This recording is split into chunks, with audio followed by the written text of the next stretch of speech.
Peace, family. So I was just sitting here and I was reading the 33 Days of December by Eric Watts. Like, this book is so amazing. It kind of woke me up to have this conversation right now about what I think about the ghetto. Like, what do I really think about the ghetto? First of all, the ghetto is where I come from. The ghetto is it's an environment um of people that I was raised with. Like, I was raised around the ghetto. Like, I love the ghetto. The ghetto taught me everything I know.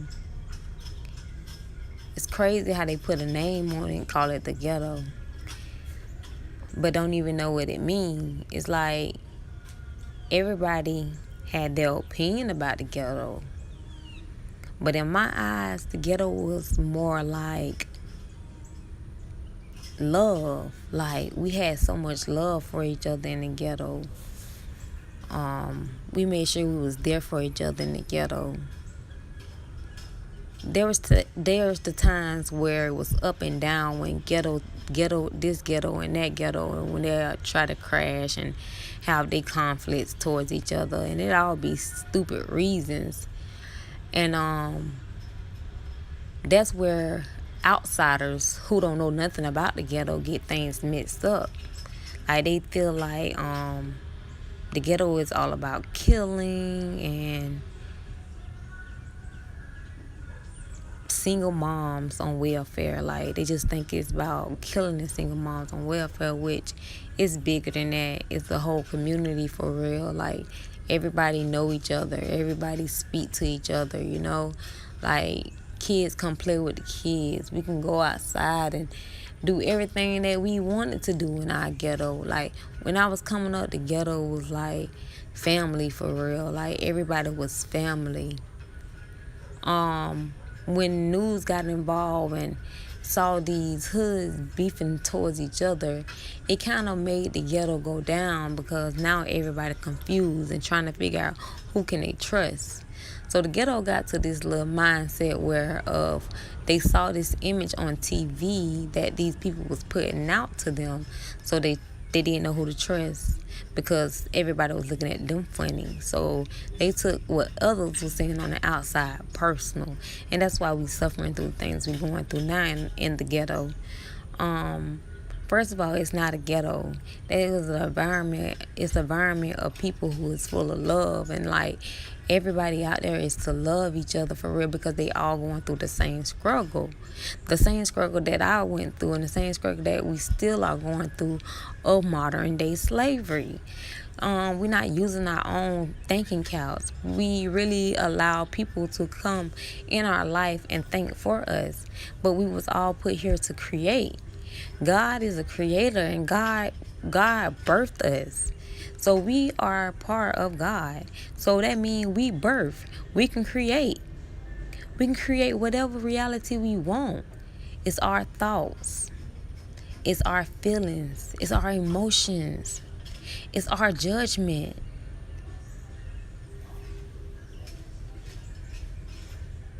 But we lose that, because the way we eat, the way we let people just give us a story, and we just take it and saying, this is the life, this is how I have to live. We get so wrapped up into what people telling us to do, instead of making our own creation.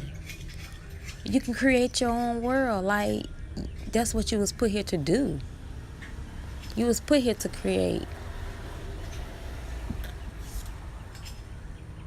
You have to create your world. It's only right. It's only right we create our world. We need to start paying attention, because the ghetto was full of love at one point in time. I don't know what's going on with the ghetto now. The ghetto ain't ghetto no more. But it's not your fault. It's not nobody's fault.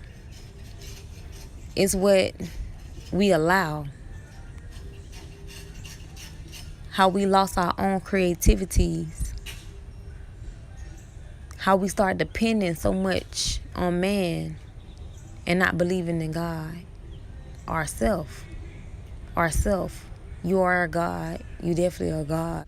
It's just time that we start back creating what we know within inside ourselves, our gut feeling of creating things.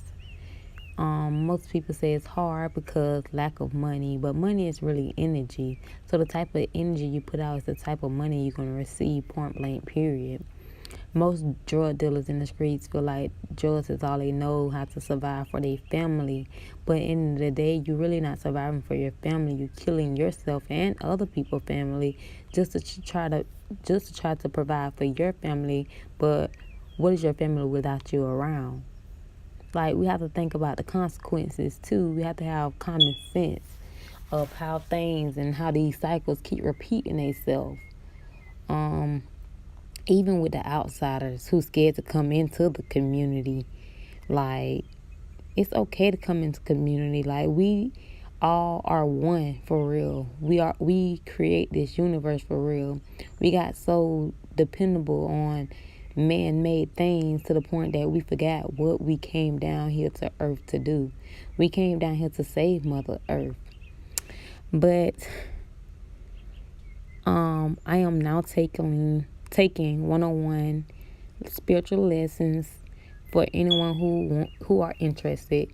Just email me at email me at queenejlove@gmail.com. Like, yeah, I just get so wrapped up. Sometimes I get emotional about the things because it's like sometimes I feel like my voice don't be heard and people just don't feel where I'm coming from because it's not the luxury lifestyle. But it's not all about luxury right now. We still got to heal ourselves. We still have to work within. Our communities are still doing the same shit. So once we heal ourselves within, then we can all blossom as one. Like, everybody looking to be the big man and all that extra stuff, and it's not even worth it when you still have nothing. What do you have? It don't matter what school your child go to. At the end of the day, they're going to go to college and they still going to be working under man-made shit. It doesn't matter. If you have your own business, you're still working under man-made because you're still serving the government. You're still doing everything under the government. What about us? What about us who started this foundation? What about building it back together? We the people. Not even just about black people. All of us. It take all of us.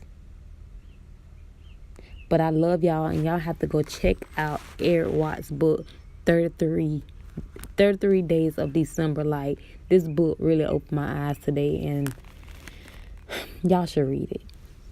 Have a blessed day.